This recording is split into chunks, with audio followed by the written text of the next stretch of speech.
Buyurun kardeş.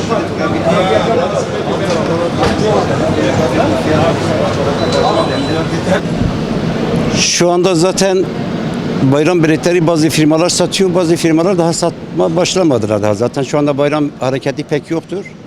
Malum biliyorsunuz Bursa otogarı şu anda bomboş, kimse yok.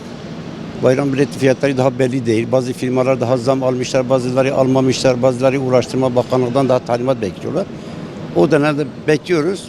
Bakalım herhalde ileride zannedersem ayın 10'undan sonra falan başlayacak gibi. Erken bilet almak için önemlidir çünkü bazı zamanlar ek seferler olmuyor. Bazı insanlar mağdur oluyor.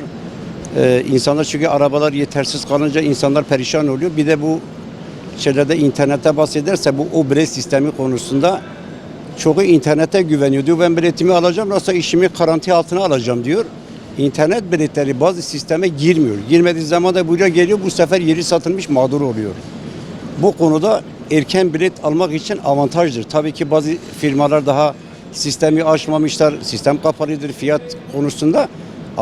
Açıldığı andan itibaren otogarda, şubelerde, en yakın yerlerde biletleri almaları daha makul, daha mantıklı olur. Daha garantili olurmuş. Fiyatı mazot şimdi bizim doğuda Van'da örnek söylüyorum. Şu anda 75'in üstündedir şu anda 80'e dayandı. Araçlar yenidir. Masraflar ağırdır. Çünkü yetişemiyoruz. Çoğu firmalar şu anda Bursa'da 160-170 sene yakın firma var.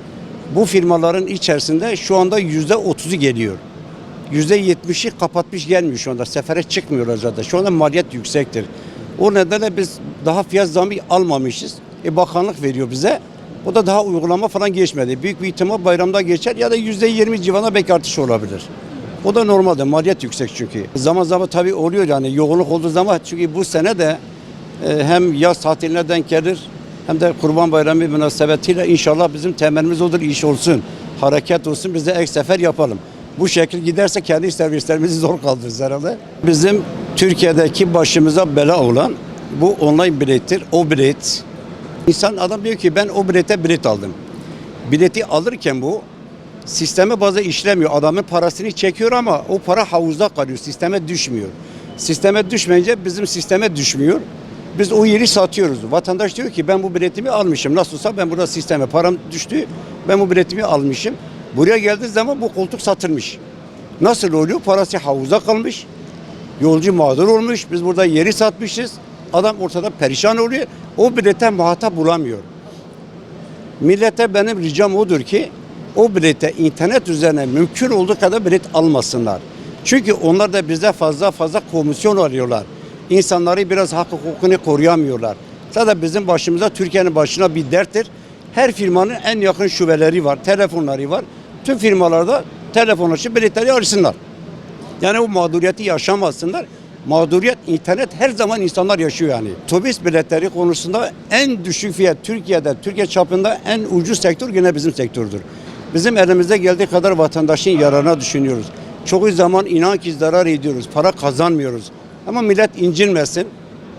Ekonomi gücü milletin yoktur zaten, millet sıkıntıdadır. Firmalar ne de olsa bazı firmalar bitmiş, bazı firmalar kapandı. Bazı firmalar zaten kapanmak üzeredir. Güçlü firmalar çalışıyor. O da biz vatandaşın yararına mağduriyeti gidermesi için elimizden geldiği kadar yapıyoruz. Fazla şey yapmamaya çalışıyoruz. Özellikle şubelerden bilet alsınlar, internete bilet almasınlar. Bizim buradaki yoğunluk 3-5 gün içerisinde başlayacak. Herkes erkenden biletini almakta fayda vardır.